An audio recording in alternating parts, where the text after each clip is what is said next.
நான் வரும்போது என்னை தனியா விட்டுருக்கியா? ஐயா விஜயகாந்த் வரும்போது ஜெயலலிதா அம்மா, ஐயா கருணாநிதி 2 பேர் தான். நான் வரும்போது அவர் இருந்துட்டாப்ல மக்கள் நல கூட்டணி. திருப்பி வந்த 19 எங்க அண்ணன் வந்து கமல் நின்றாப்ல. என்னை சப்ஸ்டியூட்டா வச்சிருக்கான். நான் ஒரு துணை நடிகர் மாதிரியே நிறுத்திட்டான். போட்டியில ஜெயிக்கல. இப்ப 21 வந்தா எங்க அண்ணன் கமல் தலைமையில் ஒரு கூட்டணி, ஐயா டிடிவி தலைமையில் ஒரு கூட்டணி. இங்க 4 கடையில நான் 5வது ஆளா சப்ஸ்டியூட்டா நிக்கிறேன். அங்கதான்டா நம்ம 3வது பெரிய கட்சியா வந்தோம். அப்புறம் கூட்டணி பிரதம வேட்பாளரே நம்மகிட்ட இல்ல. இங்க ஐயா ஸ்டாலின் அவர்கள் கூட்டணி, ஐயா எடப்பாடி அவர் கூட்டணி, தம்பி அண்ணாமலை அவர் எல்லா கட்சிகளையும் சேர்த்து பிரதம வேட்பாளராக மோடியை நிறுத்தி ஐயா மோடி அவர்கள் பிரதமர்னு ஒரு அணி. 4வதா நம்ம.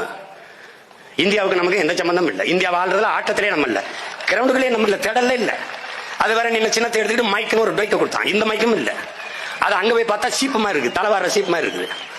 முத பெட்டியில நம்ம சின்ன 3வது 4வது பெட்டியில் இருக்கு. அதுல தேடாண்டா தன்மானமிக்க தமிழ் மக்கள் அதுல தேடுறாங்க. தேடாண்டா எங்கே எங்கடா என் மகன் சீமானுடைய சின்னமங்கடா மைக்கங்கடா? எத்தனாவது பெட்டியில எத்தனாவது ₹1 ஓட்டு கொடுக்கலாம். தேடி போட்டாண்டா 36,50,000 வாக்க போட்டு என்னென்ன இடையூறு. என் மைக்கு பக்கத்துல இந்த விவசாயி சின்னத்தை வைப்பான். அவன் சீமானுக்கு போடணும்னு நினைச்சு போட்டான். அதுல 1,00,000 ஓட்டு போச்சு. இதையெல்லாம் தாண்டி வெல்வதற்கு பேர் தாண்டா புரட்சி. அதான் புரட்சி. இந்தியாவை யார் ஆள்வதில்ல? இத்தனை லட்சம் பேர் இந்த மகனை தேடி இருக்கான்னா தமிழ்நாட்டை யார் ஆள்றதில்ல? நமது சின்னம் விவசாயி. ஓட்டு பாருங்க ஓட்ட, அப்புறம் பாருங்க நாட்டை.